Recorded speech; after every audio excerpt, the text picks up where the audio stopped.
Bismillahirrahmanirrahim. Assalamualaikum warahmatullahi wabarakatuh. Bismillah, alhamdulillah, wa syukurillah, la hawla wa la quwata illa billah, amma ba'du.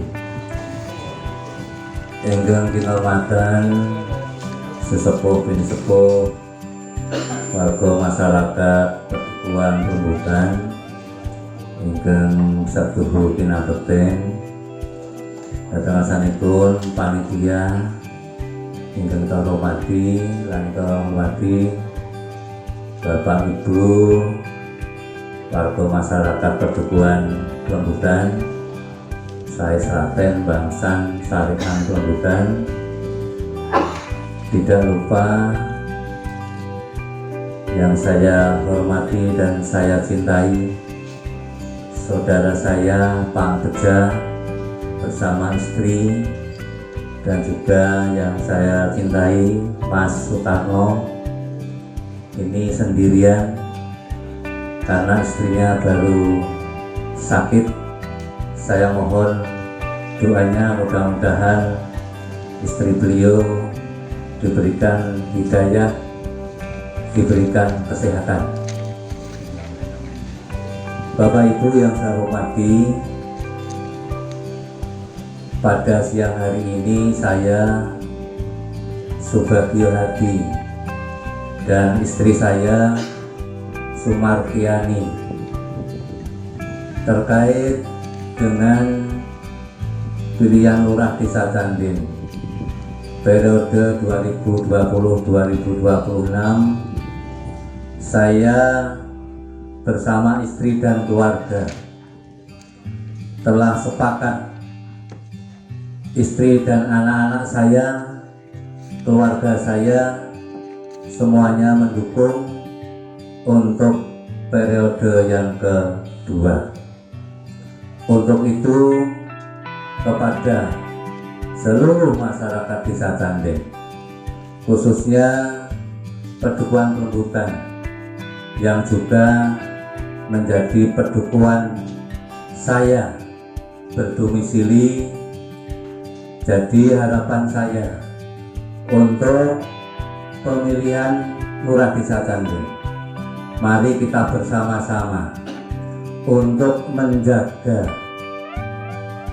situasi pemilihan Candin tahun ini lebih kondusif, lebih aman, lebih nyaman, sehingga nanti para pemilih dalam menentukan hak pilihnya selalu menentukan sesuai dengan aspirasinya, sesuai dengan keinginannya untuk memilih siapa calon ataupun lurah Desa Candin yang akan ditentukan mereka.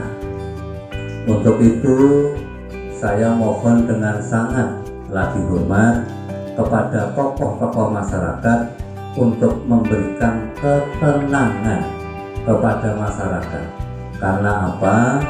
Nanti siapapun yang terpilih menjadi lurah Desa Candin itu adalah bapak kita semuanya, sehingga masih bisa terjalin komunikasi dengan baik, sehingga di Candin ini ke depan membangun wilayah Desa Candin akan lebih gembrega bersama-sama rakyat Candin atau masyarakat Candin.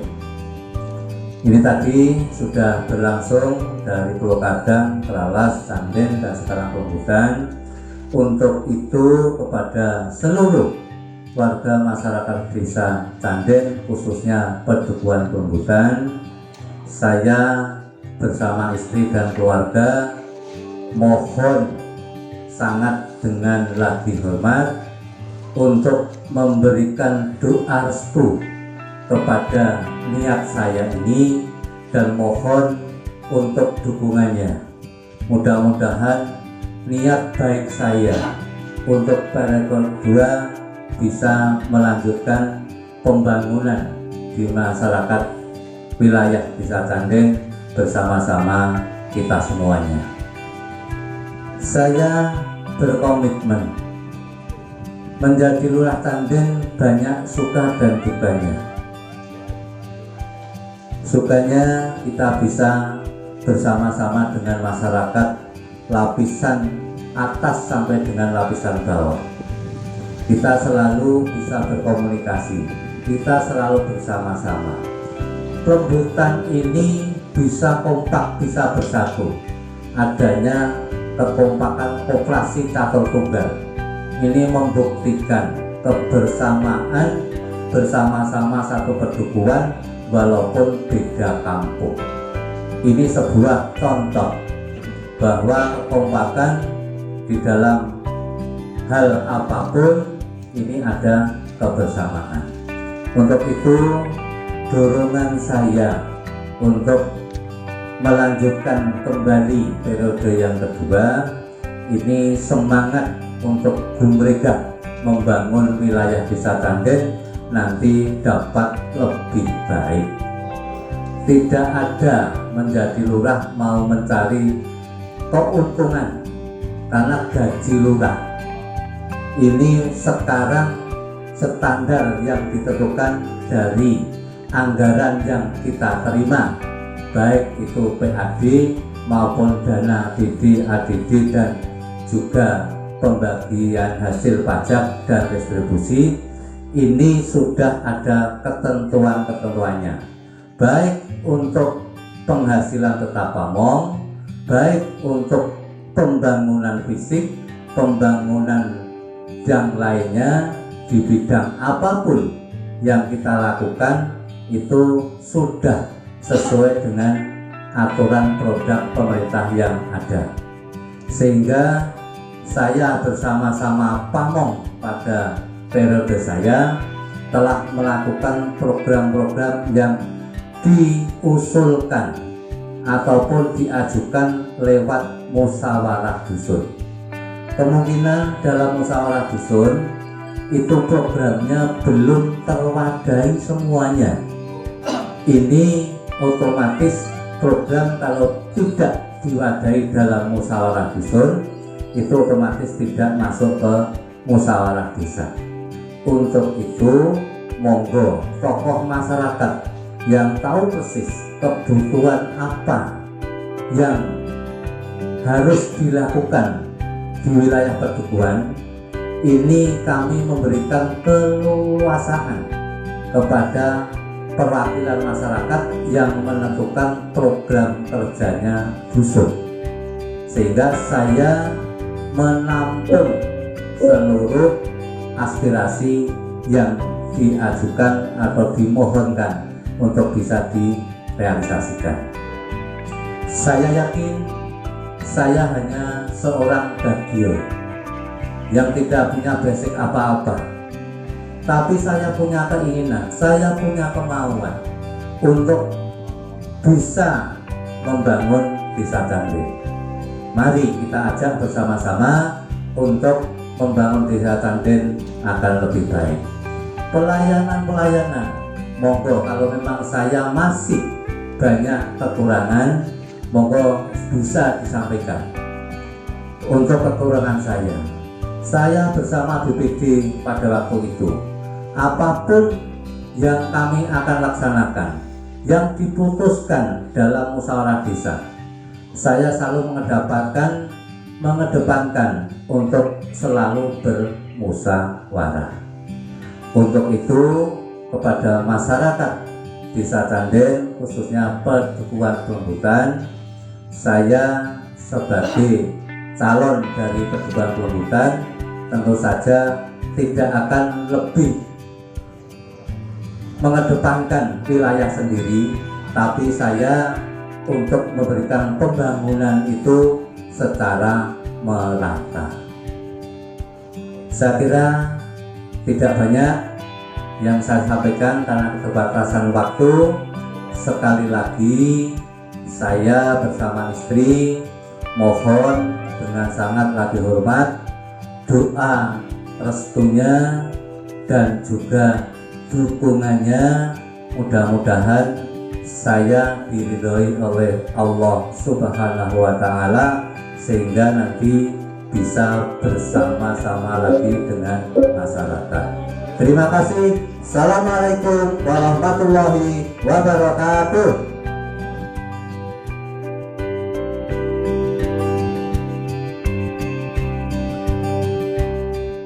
Assalamualaikum warahmatullahi wabarakatuh. Salam sejahtera dan selamat siang. Terima kasih, masih semangat kelihatannya. Bapak Ibu sekalian yang berbahagia, pertama dan yang utama tentu saja kita panjatkan rasa syukur kita kepada Tuhan Yang Maha Kuasa, Allah Subhanahu wa Ta'ala, yang sudah berkenan memberikan rahmat dan hidayah kepada kita semua sehingga kita dapat berkumpul di tempat ini dalam keadaan sehat walafiat. Salawat dan salam semoga tercurah kepada junjungan kita baik Agung Muhammad SAW yang kita tunggu sampai yaumul kiamat. Allahumma amin. Bapak Ibu yang berbahagia, saya kira saya tidak akan panjang lebar karena apa? Visi misi sudah jelas. Saya kira kita hanya ingin perubahan saja. Perubahan dalam hal apa? Dalam semua kehidupan pemerintahan di desa Jandan ini. Sehingga visi misi itu saya susun bersama teman-teman dan dengan lihat situasi kondisi yang ada saat ini, sehingga kita membuat visi misi itu bukan masalah comot, tetapi kita susukan dengan situasi kondisi yang kita alami saat ini. Saya tidak akan menerangkan bagaimana situasi kondisi saat ini di pemerintahan kita. Bapak Ibu sudah bersopianbat. Kami ingin mewujudkan kelurahan Jandan yang berintegritas. Artinya kita harus berdaulat di kelurahan ini. Berintegritas itu bukan hanya lurah desanya, perangnya, tapi kita semua masyarakatnya. Artinya apa? Kita harus bangga mempunyai kelurahan Jandan ini. Kita harus bangga punya lurah Jandan, sehingga kalau kita bangga, kita akan percaya di mana-mana kita nikmat. Kemudian kita ingin mewujudkan pemerintahan yang bersih. Walaupun slogan itu di mana-mana ada bersih, tetapi pelaksananya yang kemudian dia tidak berani. Salah satu tugas pemimpin adalah berani menegur anak buah. Persoalannya, beranikah kemudian seorang pemimpin menegur anak buah kalau anak buah salah atau kalau anak buah tidak sesuai dengan apa yang ditugaskan? Menjadi persoalannya karena tugas pokoknya aja tidak tahu bagaimana kita mengontrol, sehingga kita harus tahu. Bapak Ibu yang berbahagia, kemudian transparan dalam segala hal, baik itu anggaran, baik itu rekrutmen, baik itu semuanya. Di era keterbukaan tidak ada yang tutup-tutupi, semua bisa mengakses. Persoalannya mau nggak pejabat-pejabat kita di tingkat desa, kelurahan ke bawah mau terbuka tentang informasi itu? Karena risikonya punya konsekuensi keterbukaan itu adalah dia mau dikritik, mau dikontrol. Insya Allah saya nanti kalau Bapak Ibu memilih saya menjadi kepala lurah desa, insya Allah itu bisa kita laksanakan. Kemudian agar semua anggaran, agar semua pekerjaan teman-teman nanti di kelurahan itu bisa dilihat oleh banyak orang, maka harus ada ukurannya, ada parameternya, itu berhasil atau tidak. Keberhasilan itu bukan hanya di gunungnya barang, tetapi hasil yang dikeluarkan itu apakah sesuai dengan modal yang dibutuhkan. Itu yang harus dikritisi. Kemudian harus bebas dari KKN, insya Allah itu semua, bahkan aparat sampai tingkat pusat pun hanya pelaksana itu tergantung mental kita. Bapak Ibu yang berbahagia, nah itu semua untuk mewujudkan teman-teman perangkat desa nanti menjadi pelayan yang prima. Artinya pelayan yang dibutuhkan masyarakat. Bapak Ibu sekalian yang berbahagia, salah satunya adalah pelayanan di bidang sosial, pelayanan di bidang pembangunan, dan di pemerintahan. Bapak Ibu sekalian yang berbahagia, itu yang ingin kita sampaikan. Makanya bagaimana kita meningkatkan pelayanan publik, bagaimana kita kemudian memberi keterbukaan informasi, yaitu dengan cara mungkin dipasang anggaran itu kegiatan desa dipasang di website itu. Website sudah ada rekan-rekan sekalian, Bapak sekalian, website sudah ada, pengisiannya yang belum ada, sehingga pengisiannya yang harus tinggi. Jangan lip service, ada tapi data tidak di-update terus. Itu menjadi catatan kita. Kemudian Bapak Ibu sekalian, persoalan berikutnya adalah lurah Desa Candil. Kelurahan bukan hanya milik kami, nanti jadi kepala desa atau lurah desa dan perangkatnya, tapi milik semua warga masyarakat Candil. Artinya apa? Artinya apa? Semua harus bisa akses masuk. Walaupun kebebasan itu bukan bebas tak terbatas, tapi ada cara-cara sehingga nanti Bapak Ibu sekalian bisa menanyakan seperti apa anggarannya, berapa anggarannya, dan apa yang ingin dikerjakan oleh desa, dan itu harus. Dan makanya saya juga pesan pada Bapak Ibu sekalian, kalau nanti saya terpilih menjadi lurah desa, maka kewajiban Bapak Ibu ngawal saya sampai selesai. Nah, itu artinya apa? Jangan sampai apa yang saya sampaikan tidak terlaksana, tapi Bapak Ibu diam saja. Akhirnya sama dengan membohongi saya. Saya tidak mau kalau kemudian saya kena perkara. Saya tidak mau nama saya juga jadi hapus karena saya orang sini, hidup di sini, mati pun pasti insya Allah. Karena mati itu tidak ngerti kita, kalau lahir kita prediksi bisa di sini, tapi kalau mati tidak ngerti kita. Ya, tapi kita benar mati di sini, dan jangan seperti mati pas corona, nanti nggak ada yang layak. Kemudian makanya apa yang ingin saya laksanakan nanti, saya ingin kepemimpinan ada partisipatif, artinya melibatkan semua unsur yang kompeten di bidangnya. Tadi saya sampaikan semua serba terbatas. Allah memberikan ilmu kita serba terbatas, tidak semuanya. Gunanya apa? Gunanya biar bersinergi. Jadi bukan ego. Nanti kalau kita diberi ilmu banyak, nanti ego kita. Mentang-mentang kita punya banyak, fir'aun itu kan sama. Ya. Jadi serba sedikit biar komunikasi. Agar bisa terkontrol, agar bisa semua itu terasa, maka langkah berikutnya adalah penertiban administrasi. Saya tidak tahu persis apakah kekayaan kita ada, aset desa seperti apa, kita tidak tahu persis. Walaupun Permendagri sudah menjelaskan bagaimana tata kelola aset desa. Ada. Nah, Bapak Ibu sekalian yang berbahagia, soal pembangunan. Insya Allah pembangunan kita banyak sumbernya, APBD, APBN, bahkan aspirasi. Nah, aspirasi dan APBD itu rawan dengan korupsi. Karena ada satu pembangunan yang kemudian dibiayai dua mata anggaran. Itu di mana-mana. Yang sering kena korupsi adalah satu kegiatan dibiayai mata anggaran. Sehingga pasti ada celah di situ. Bapak Ibu sekalian yang berbahagia, jadi ada banyak itu. Bahkan kegiatan-kegiatan yang tidak ada, itu hampir semua korupsi pasti kegiatan fiktif.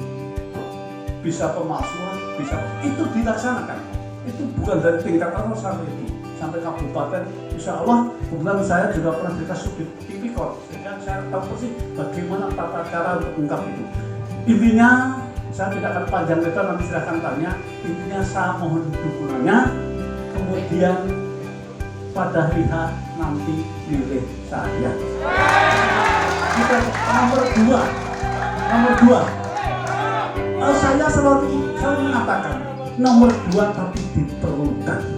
Ya, jadi saya selalu mengatakan di setiap tempat bukan pertemuan pertama dan terakhir, tapi ini pertemuan pertama dan berkelanjutan. Kapan manapun ke depan kita bareng-bareng memperbaiki birokrasi di Candil ini, kita melalui pembangunan, kita meningkatkan perekonomian kita sehingga masyarakat sejahtera. Itu saya kira dari saya. Terima kasih atas perhatiannya. Mohon maaf manakala ada kekurangan. Saya akhiri. Wassalamualaikum warahmatullahi wabarakatuh.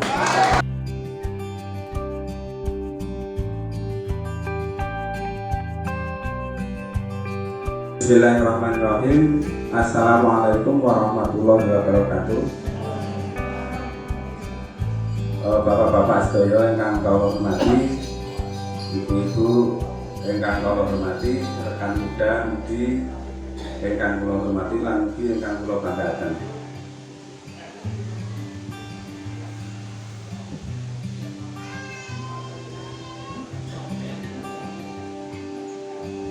Nggih, kula lajengaken langsung kemawon kula badhe ngaturaken program visi misi maka badalipun nggih napa sekadit langsung kemawon kula badhe program. Saya kira saya sepakat dengan apa yang disampaikan calon Pak Fabio, Pak Ujo dalam hal pemerintahan, dalam hal pelayanan. Saya ingin menambahi dalam hal